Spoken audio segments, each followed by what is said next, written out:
Welcome back, everyone, to the Deep Dive. Today is March 22nd, 2025, and as always, we're bringing you the most important current affairs tailored specifically for those preparing for the UPSC exams.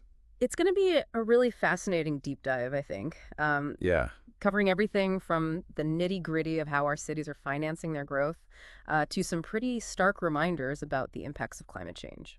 And for all of our listeners out there, remember, this is just part one of today's deep dive, so there's a lot more to come. And some of this might even be a little bit of review from previous episodes. Right. Yeah, revision is always a good thing, right? Always good. So let's kick things off with the financial side of things. Specifically, there's been a lot of talk about the growth of municipal bonds in India. For anyone focusing on the Indian economy syllabus, this is something you definitely want to keep on your radar. Absolutely. An ICRA report we came across highlights a pretty striking trend. Since FY 2018, the issuance of municipal bonds has shot up to over 2,600 crore. Wow, that's pretty significant. Yeah. Now, if you compare that to the total issuance between FY 1998 and FY 2005, which was just 1,000 crore, it really shows you how much this area is growing. Yeah, that's a huge jump. And projections actually suggest that this momentum is going to continue, with estimates exceeding 1,500 crore in issuances for FY 2025, FY 2026.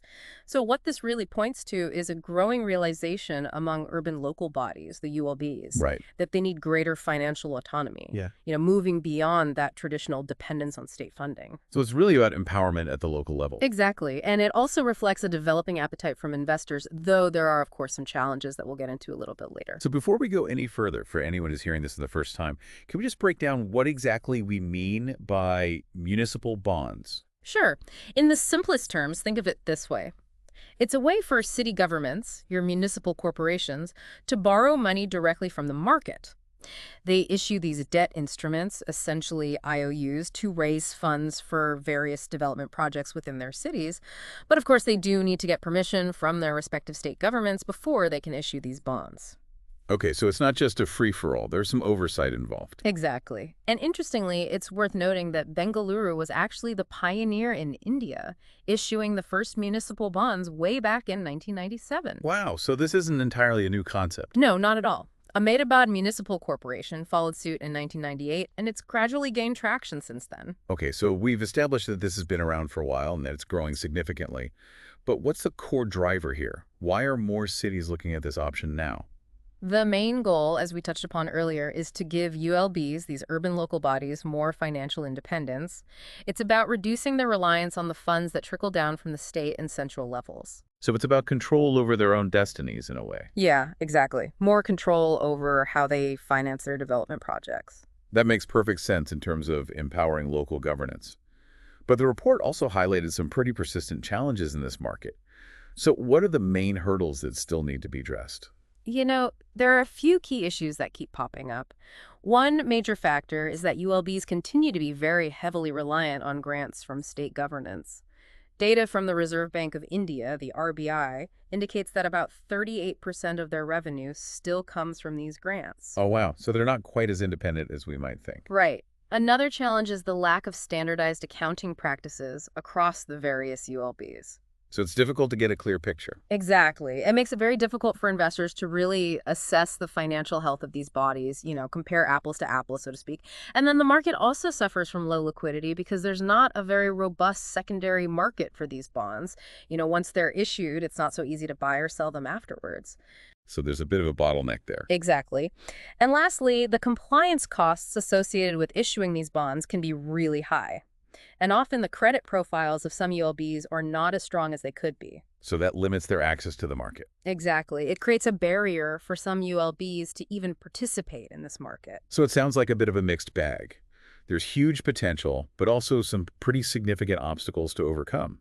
So if we want this market to really thrive and contribute to India's urban development, what kind of solutions are being proposed? Well, the report points to a few strategies that could really move the needle. One idea is to issue tax-free municipal bonds. That makes sense. Make it more attractive. Right. That could be a big draw for individual investors, Yeah. especially retail investors who are looking for tax-efficient investment options. Then there's the idea of green bonds. These would be bonds specifically earmarked for projects that have clear environmental benefits. So tapping into the growing interest in sustainable investing. Exactly. And these green bonds could potentially attract funding from international sources as well, which would be a big boost. Now, the RBI also recently introduced some new regulations related to these bonds, right? That's right. And one key change is the possibility of allowing for higher yields on municipal bonds.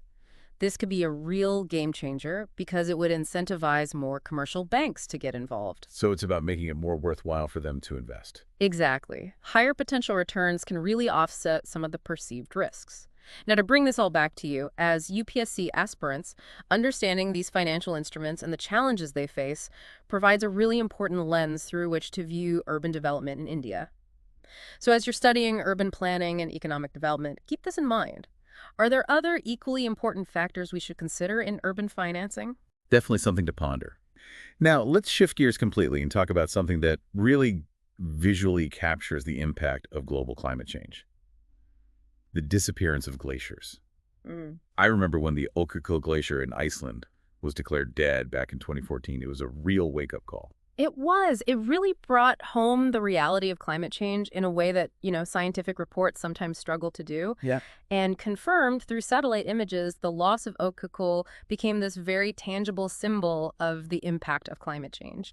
It was actually the first glacier to be officially declared lost due to climate change. Wow, a somber milestone. It is. And sadly, this isn't an isolated incident. Yep. Since then, we've seen a number of other significant glaciers disappear across the world. The Anderson Glacier, Clark Glacier, these are in the United States, then the Bowman Glacier in New Zealand, Italy's Calderone Glacier, and several others in Argentina, Venezuela, Switzerland, France, and Germany.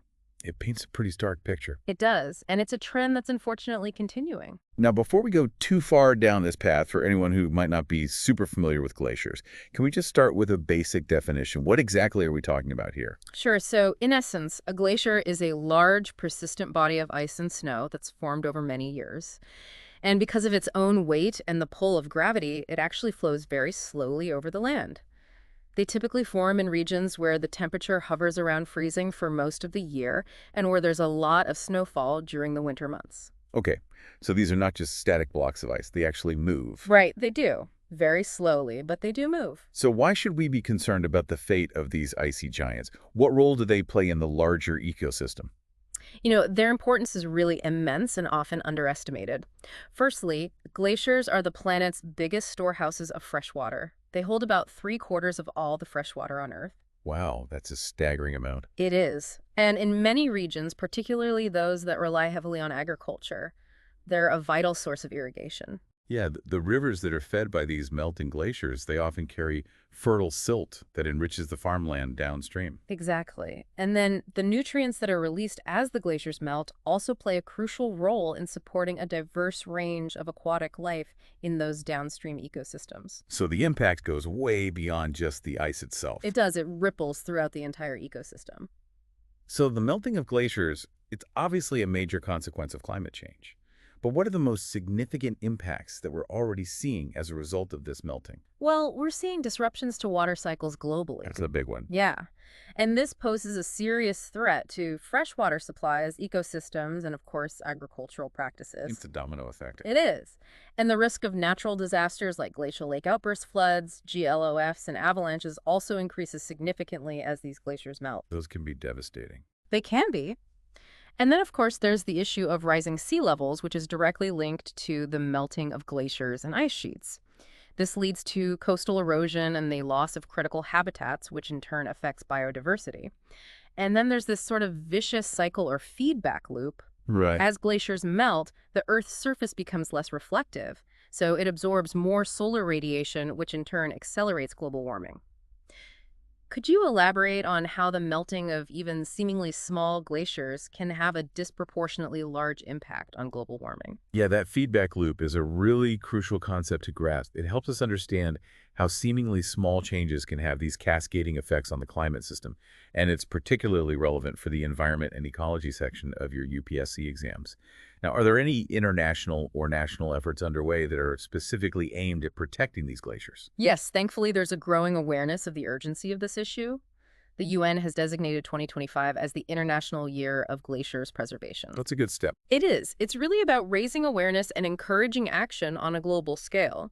And UNESCO, the United Nations Educational, Scientific, and Cultural Organization, also has its Intergovernmental Hydrological Program, which is actively working on glacier-related issues. And here in India, we have initiatives like the Network Program on the Himalayan Cryosphere and the Center for Cryosphere and Climate Change, which are dedicated to studying and finding ways to mitigate the challenges posed by melting glaciers. So there are people actively working on this. Yes, there are. Now, the UN World Water Development Report 2025 also sheds light on the broader challenges facing mountain ecosystems, right? It does, and it really emphasizes the critical role of mountains, particularly those with alpine glaciers, as water towers. They provide essential water resources for vast regions. And the report highlights some pretty alarming rates of glacier loss in certain areas, doesn't it? It does. It points to the Andes, where there's been a 30–50% reduction in glacier cover since the 1980s, which is pretty significant.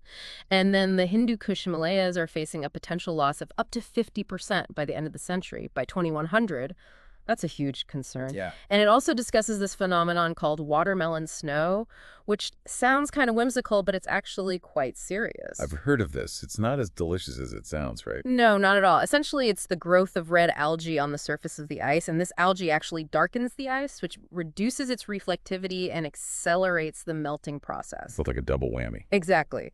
And then factors like the increasing urbanization in mountain regions and atmospheric pollution, including things like black carbon deposits, are also exacerbating the problem. So for you as UPSC aspirants, understanding these climate change impacts on natural resources like glaciers is really crucial for your environmental studies and geography preparation. It's a core area to focus on, that's for sure. Now let's move on to a different kind of power. Let's talk about India's advancements in nuclear energy.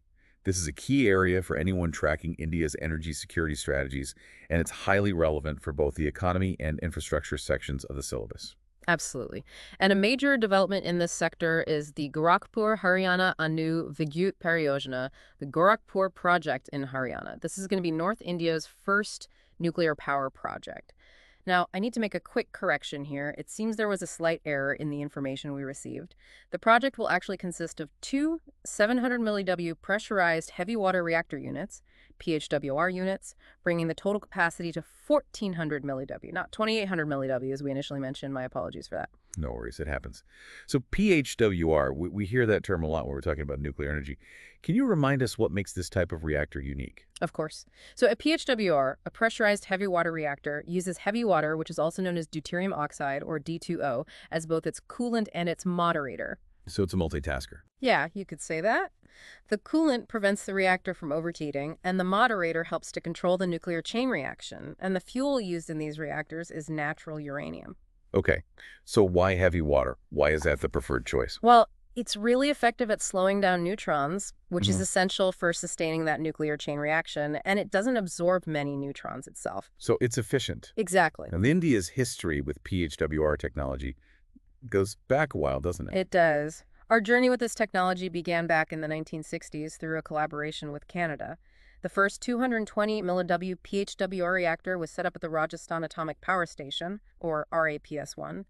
But after India conducted the Pokhran-1 nuclear tests in 1974, Canada withdrew its support.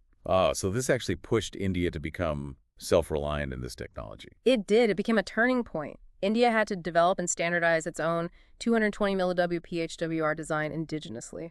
Talk about turning a challenge into an opportunity. So what are some of the other recent developments that really showcase India's growing focus on nuclear energy?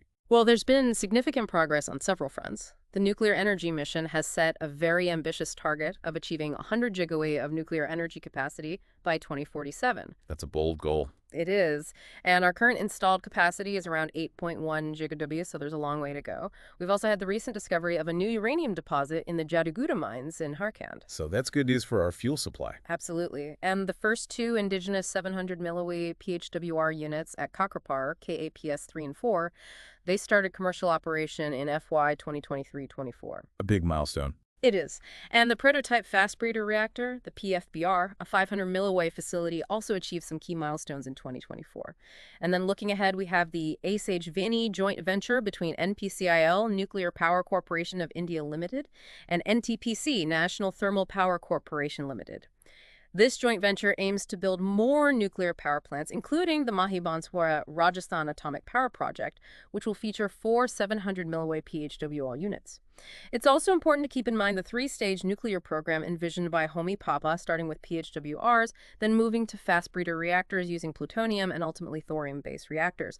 Now, for those of you preparing for the UPSC, understanding these developments in the nuclear energy sector is crucial. Yeah, it's a key part of India's energy security and overall development strategy. What are the biggest hurdles you foresee in achieving that 100 GB target by 2047? Lots to consider there. Yeah. All right. Now let's switch gears again. Let's talk about Social Security. There have been some important updates to the national pension system. And for anyone studying government schemes and social welfare policies, this is a must-know. Absolutely. So the Pension Fund Regulatory and Development Authority of India, PFRDA, has issued the PFRDA operationalization of the UPS under NPS regulations 2025. And while our sources don't explicitly define UPS, it seems very likely that it refers to some form of assured pension scheme within the NPS framework.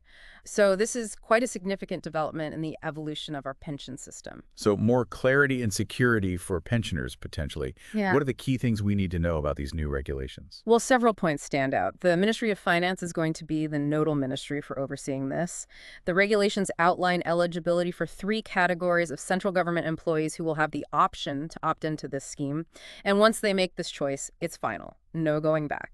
So these categories include existing NPS employees, those who are already part of the NPS as of April 1st, 2025, then new recruits joining on or after that date. Okay. And even those who've already retired on or before March 31st, 2025, or their spouses in case the employee has passed away. So it's quite comprehensive. It is. And what about the eligibility criteria based on how long someone has worked? Right. So for those reaching superannuation, the benefits will be available after they've completed 10 years of service. Okay. And it will be payable from their retirement date. For those choosing voluntary retirement, a longer service period of 25 years is required. Oh, okay. And the payout in that case would start from their notional superannuation date. And it's important to remember that employees who have been removed, dismissed, or who resigned, they won't be eligible for these benefits. So there are some stipulations. There are. And for those with service between 10 and 25 years, a proportionate pension payout will be provided.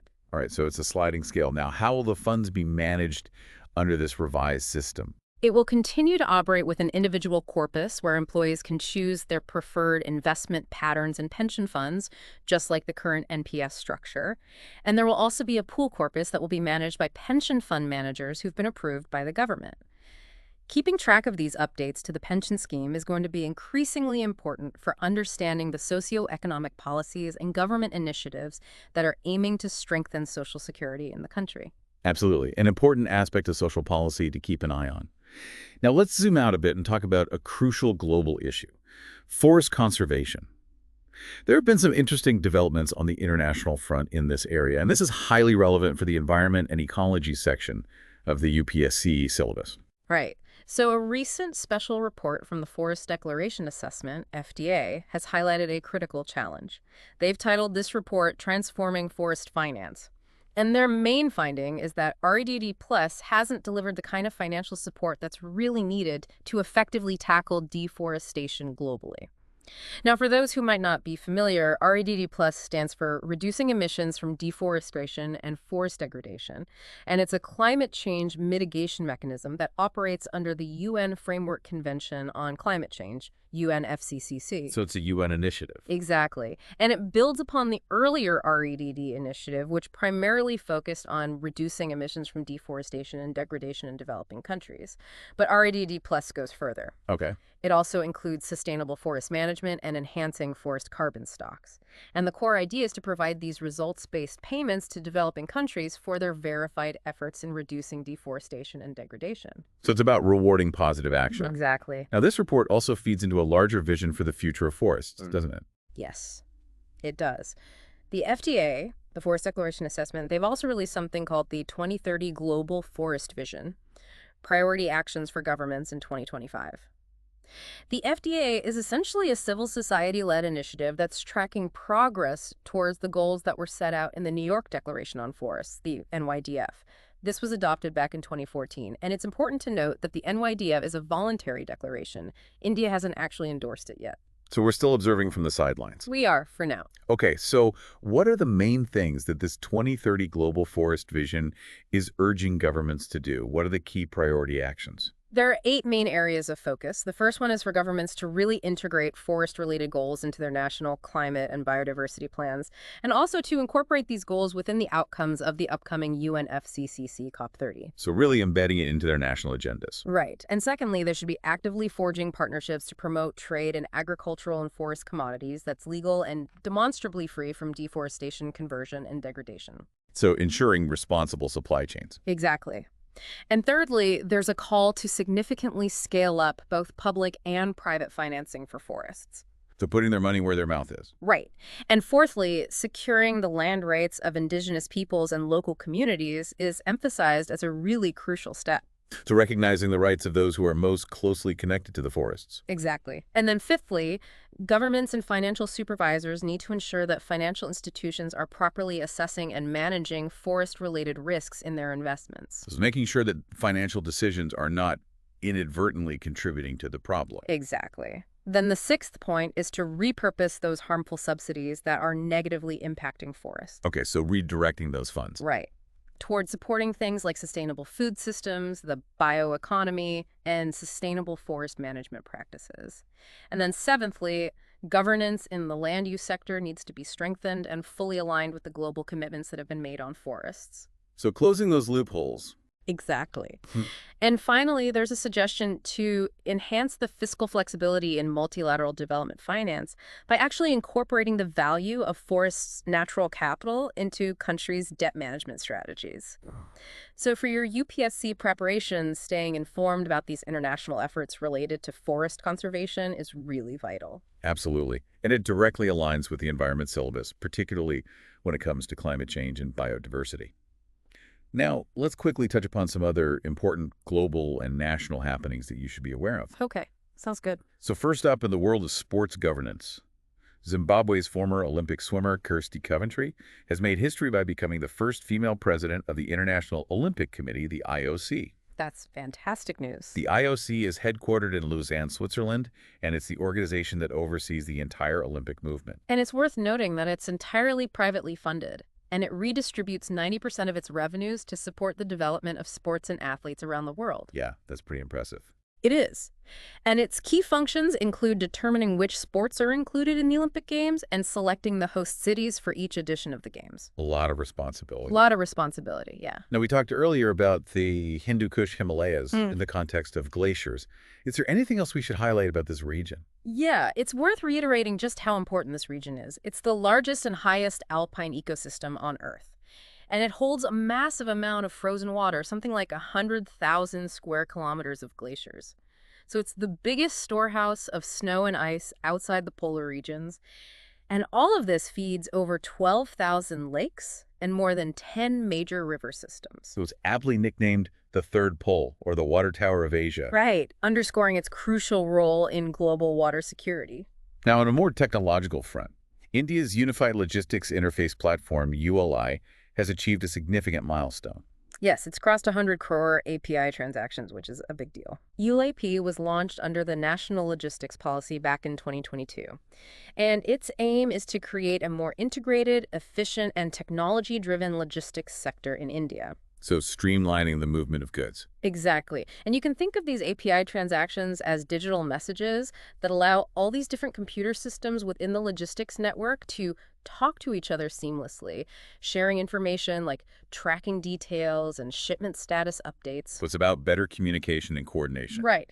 And the platform was conceptualized by NT-IOG, and it's currently being maintained by NICDC Logistics Data Services, Ltd. So it's a public-private partnership. It is. Now, on a slightly more concerning note, there's been a rather alarming increase in GPS interference incidents. Yeah, unfortunately, there have been 465 reported instances of GPS interference and spoofing in the Indian border region just between November 2023 and February 2025. That's a lot. It is. And GPS spoofing is essentially a malicious technique where someone transmits false location or time signals to a GPS receiver, causing it to report incorrect information. So you could end up in the wrong place. Exactly. And this can have serious implications for all sorts of navigation systems, in aviation, maritime transport, even everyday navigation. So it's something to be aware of. Now, shifting gears to a global measure of well-being, the World Happiness Report for 2025 has been released. Yes, and this report is always interesting. It is. It's published by the Wellbeing Research Center at the University of Oxford in partnership with Gallup and other organizations. And they rank countries based on how satisfied people are with their lives. It takes into account factors like GDP per capita, social support, healthy life expectancy, freedom to make life choices, generosity, and perceptions of corruption. So it's quite holistic. It tries to be. And Finland has once again topped the ranking. No surprises there. Not really. Followed by Denmark and Iceland, and India is currently ranked 118th out of the 147 countries included in the report. Okay, so some work to do there. Yeah, some work to do. Now, nature has also been reminding us of its power with renewed volcanic activity in the U.S. Yeah, Mount Kilauea in Hawaii has been showing signs of life again. And this volcano is located within Hawaii Volcanoes National Park. And it's right next to Mauna Loa, which is actually the largest active volcano on Earth. Right. But Kilauea has its own distinct magma system. And historically, it's been one of the most frequently erupting volcanoes globally, with a long history of eruptions dating back to the late 18th century. Wow. It only had a brief, quiet period in the mid-20th century. And the 2018 eruption was particularly significant. It involved a large-scale outpouring of basaltic lava. Okay. Now, on the cultural front, India has a scheme in place to support art and culture. Yes, the Ministry of Culture is implementing a central sector scheme called Financial Assistance for Promotion of Art and Culture. A mouthful. It is, but essentially it provides financial support to cultural organizations and individuals working in various art forms across India. So it's about nurturing creativity. Yeah, exactly. And it covers a wide range of areas, including assistance to organizations with national presence, grants for cultural functions, support for preserving Himalayan and Buddhist Tibetan cultural heritage, building grants for cultural infrastructure, support for allied cultural activities, intangible cultural heritage preservation, and assistance for domestic festivals and fairs. So it's quite broad in its scope. It is. And speaking of festivals, Navroz was recently celebrated, highlighting India's rich cultural diversity. Yes, Navroz, meaning New Day in Persian, is an ancient festival that marks the arrival of spring and the victory of light over darkness. A very symbolic festival. It is. And it has its roots in Zoroastrianism, going back over 3,000 years. Wow. It usually falls around the time of the vernal equinox, March 20th or 21st. And it's celebrated in various regions, promoting values like peace, solidarity, reconciliation, and good neighborliness. And it's also recognized by UNESCO, right? Yes, it is. It's on UNESCO's list of intangible cultural heritage of humanity. Quite an honor. It is. Now, in terms of international cooperation, there's been a development involving India and Suriname. Yes, India has sent $1 million worth of machinery to Suriname to help boost their passion fruit industry. An interesting collaboration. And for those who might not be familiar with Suriname, it has a strong connection with India, doesn't it? It does. The Indian diaspora actually makes up over 27% of Suriname's population. Wow, that's a significant percentage. It is. And politically, Suriname is the smallest independent country in South America. It borders French Guiana, Brazil, and Guyana, and its northern boundary is along the Atlantic Ocean. Okay. Geographically, it's characterized by mountain ranges like the Bacchus Mountains and the Van Asch-Van Rieck Mountains. Its highest peak is Juliana Top in the Wilhelmina Mountains, and it has several significant rivers, including the Suriname River, the Moroni River, and the Corentyne River. So a diverse landscape. It is. And finally, just a quick correction to a piece of information we shared in a previous episode. There was an erratum concerning the National Waterways Regulations mentioned in the news today of March 1st, 2025. The correct figure for rail transport capacity should be 95 tons kilometers by rail, not 95 tons kilometers by road, as we had previously mentioned. Yeah, it's always important to get the details right. Absolutely. So as we wrap up this first part of our deep dive into the current affairs of March 22nd, 2025, we've covered a lot of ground. From the way our cities are financing their growth to the very real impacts of climate change, from advancements in nuclear energy to updates on our pension system, and from global efforts to conserve forests to a snapshot of other key happenings around the world. Remember, many of these issues are interconnected, and a holistic understanding is crucial for your UPSC preparation. We hope this detailed analysis has given you some valuable insights and food for thought. We did cover a lot. Yeah, and don't forget, this was just part one. There's more to come. So what are some of the long-term implications that you as listeners see emerging from this increasing reliance on municipal bonds for the future of India's urban infrastructure? Or how might the accelerated melting of glaciers in the Hindu Kush Himalayas reshape regional geopolitics and resource management? Think about it. If you found this deep dive valuable, please hit that like button and subscribe to our channel for more in-depth analysis and discussions. Thanks for joining us, everyone. Until next time. We'll see you soon.